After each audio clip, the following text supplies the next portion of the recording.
Tonight on Metro News. Snow has landed and Mount Hutt slopes are rearing to go. We see what happens to Christchurch's unwanted dogs, and we visit a trades course with a difference.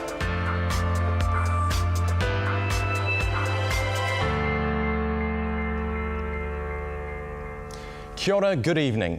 Welcome to your local news bulletin brought to you by the students of the New Zealand Broadcasting School. First up tonight, after chaos on the roads last year, the organisers of this year's Christchurch Marathon are claiming success. More than 5,000 runners from a dozen countries took part in the annual event.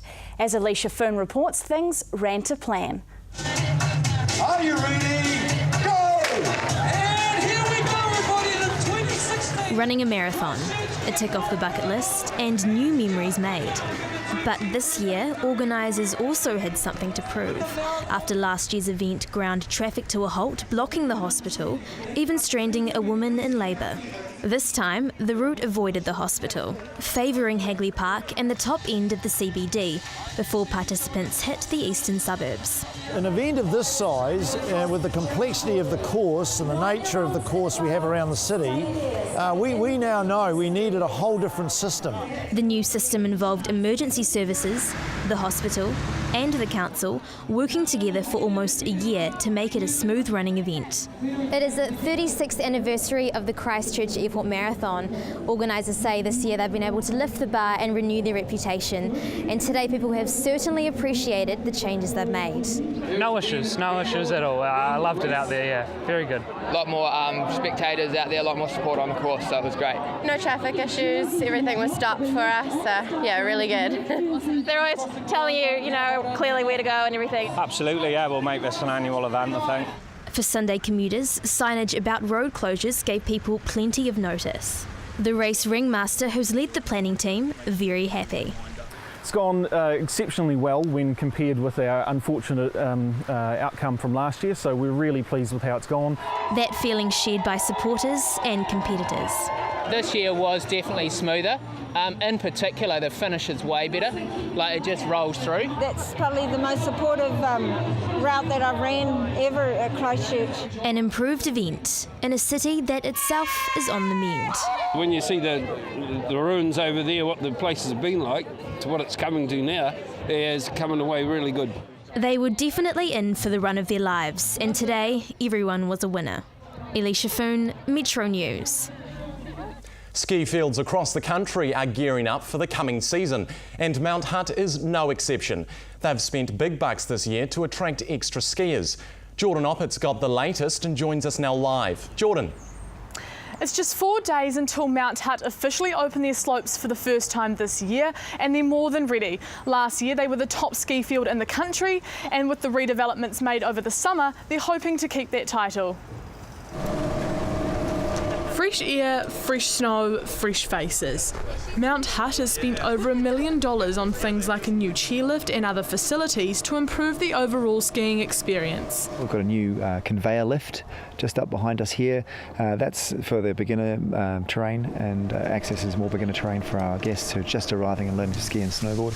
With skiers arriving soon, today's a training day for instructors. I look after all the instructors. And in turn the instructors look after all our guests. They take them out on lessons, teach them everything they want to know and show them a good time on the hill. Employees from all around the world are impressed with the conditions. The mountain's looking the best it's looked in a long time, and we've got a whole lot of touring crew, and yeah, everyone's got a massive smile on their dial, ready to roll. For tourism in Canterbury, Mount Hutt sets the bar, and with pre-season sales at their best, Mount Hutt is set to have a big one. This year they dropped the price of pre-season tickets, sold more, then spent the money on the ski field. So early bird sales are really strong. We think we saw a big shift in people that have historically bought day passes move to the seasons pass. Canterbury Tourism's confident the strategy's a winner. This year it's going to be even more successful with the amount of work that we've done in place to get more people onto the mountain. At peak times, more than 1,500 people visit each day, twice that on weekends. This winter they're expecting even more. So I think we've really reinvigorated the skier market in Canterbury, which is fantastic, exactly what we were trying to achieve. It stands proud in our district. You know, every day, and even in the summertime, you're driving down the main road, and there it is, just sticking out there. It's a real symbol for us. A symbol, they say, represents success. Mount Hutt were one of the first ski fields in the country to open. They've got 1 metre of snow, which is a record-breaking start and the best cover since 2011. So it's a big day on Friday. They just need fine weather and plenty of skiers. Thank you, Jordan. Despite all efforts, the pay gap between men and women has been widening over the last 5 years. But as Samantha Ollie reports, organisers of the Women of Influence Awards are hoping their efforts will turn that around. Do girls just want to have fun? Or do they also want to achieve their goals? Well, this event brings together both. The theme for this year is turning ideas into action, but also investing in yourself. It's about boosting the confidence of women in the workforce. When I left school, which was multi-years ago, my career choices were teacher, nurse or work in a bank because that was a safe job. That was then. Now there's huge opportunities for women, and I think it's wonderful that women can be recognised for their achievements and for their aspirations.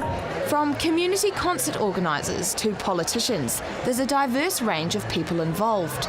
Quite often women don't see themselves as having as much influence over what's going to happen. They may not put themselves forward for a job, but a guy, he goes, oh, I've got most of those, tick, tick, oh, I haven't got that, but I'll still put myself forward. Women don't do that.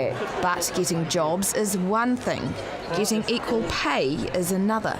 In 1990, the average pay gap between men and women was 16%. By 2011, that had dropped to 10%. But over the last 5 years, the pay gap has crept back up to nearly 12%. The main benefit of awards such as this is it shows women in often non-traditional occupations and roles, and that is a key part of decreasing the gender pay gap. The annual Women of Influence Awards is now being held for the 4th time. After a lecture and forum later in the year, the winners will be announced in October. And according to a past finalist, it's nice to be appreciated. So I would implore people to get out, nominate, self-nominate, think of amazing women that they want to celebrate with these awards. Awards they hope will ensure women are recognised in the future. Samantha Ollie, Metro News. Leicester City's remarkable win in the English Premier League football competition last month set off celebrations around the world. And as Henry Rounce found out, a Christchurch man's using their victory to combine two of his passions. Take a die-hard Leicester City fan, a background in homebrew, and you get this. A beer created in honour of Leicester City's stunning win.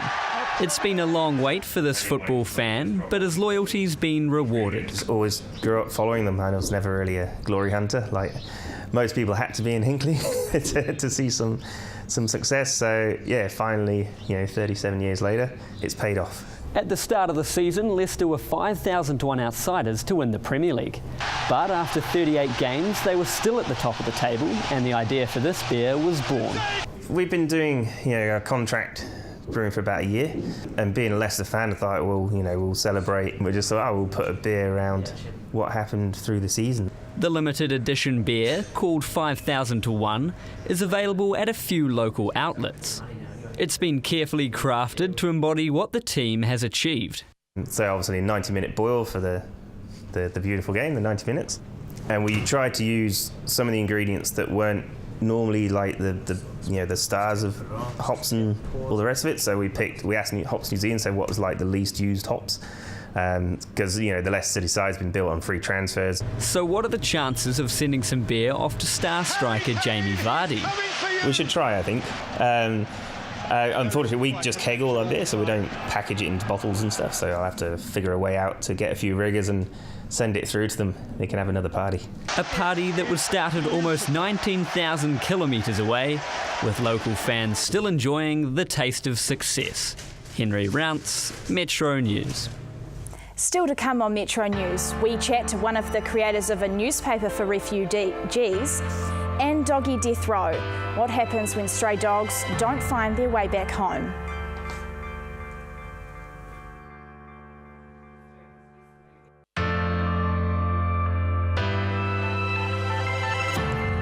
Welcome back. Ever wondered what happens to Christchurch's stray dogs? It's something the City Pound doesn't think we pay enough attention to. Ella Prendergast is covering the story and joins us now live. Ella. Talking to dog control officers, they're urging people to think carefully before taking on a pet. That's whether you're buying one or adopting one. Their message is, don't even get a dog if you can't commit to its full life. Otherwise, the pound could be its final destination. Arriving at the Christchurch City Pound. A dog with no home, no name, and not much time.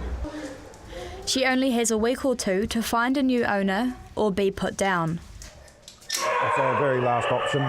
We don't like doing it and we don't want to have to do it, so we would prefer to have dogs here a bit longer than the 7 days. We've had dogs for 10 days, 14 days, so that they can be rehomed. Got me. Bill's passionate about his job, but he says it shouldn't even be necessary. It's a bit hard to comprehend sometimes why they wouldn't come and get their dog, because I mean they're part of your family, but some people just can't afford it.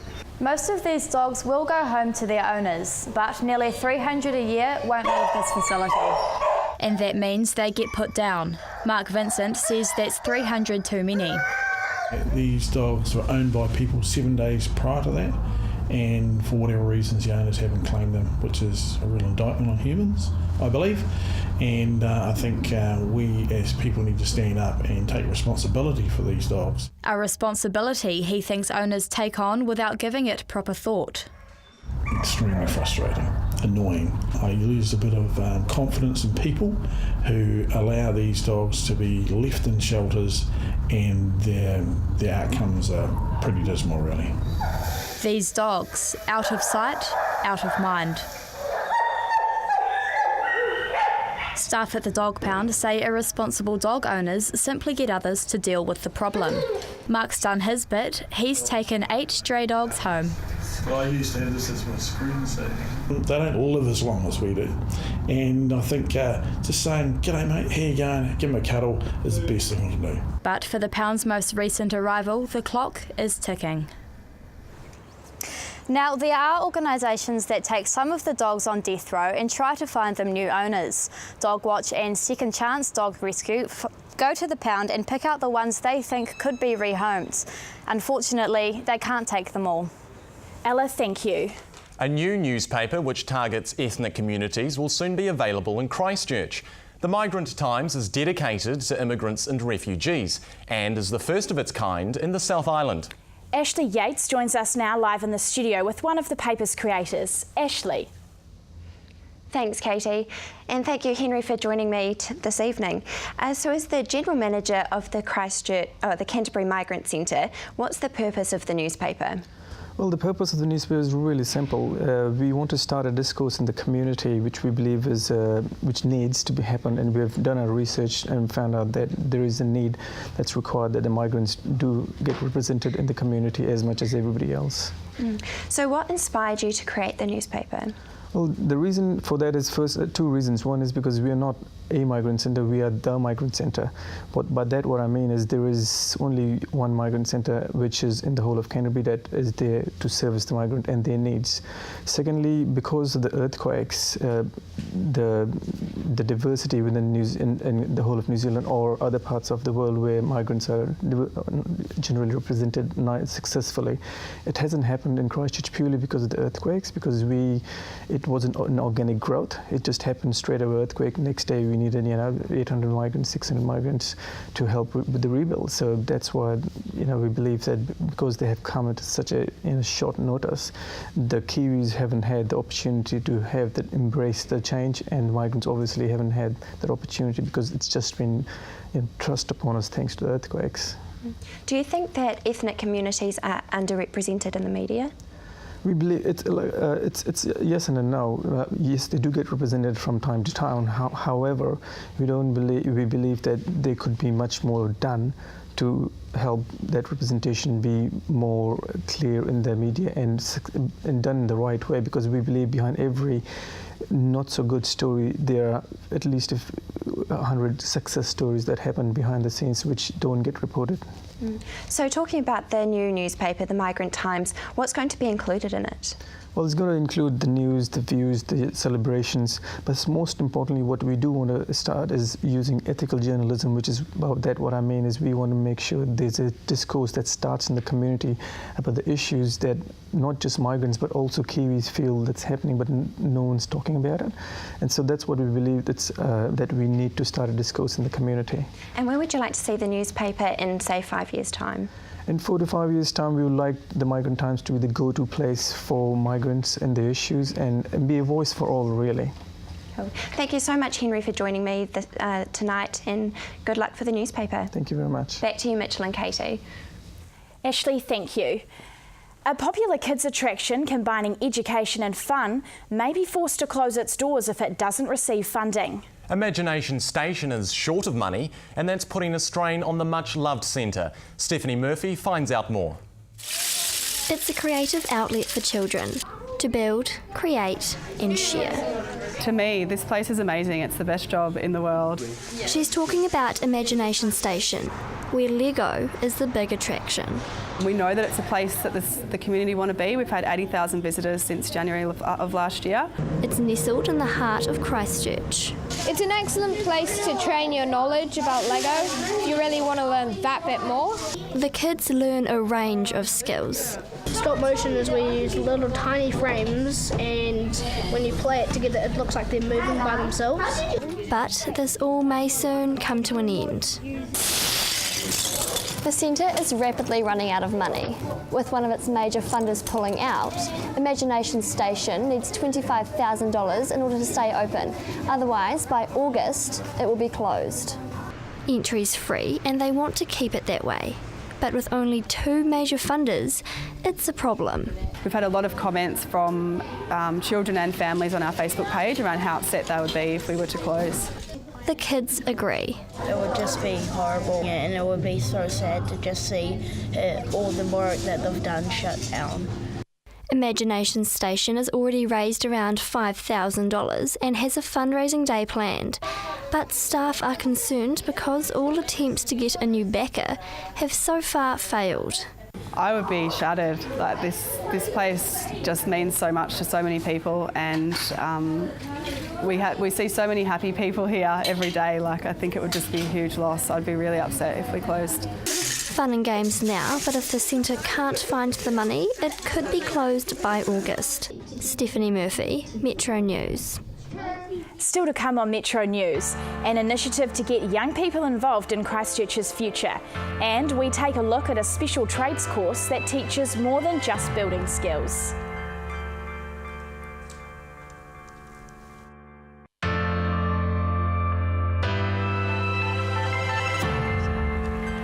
Welcome back. Imagine being able to build your own house. Well, that's what some Māori and Pacifica students at the Ara Institute of Canterbury hope to do one day. As Edward O'Driscoll reports, they are on a special trades course.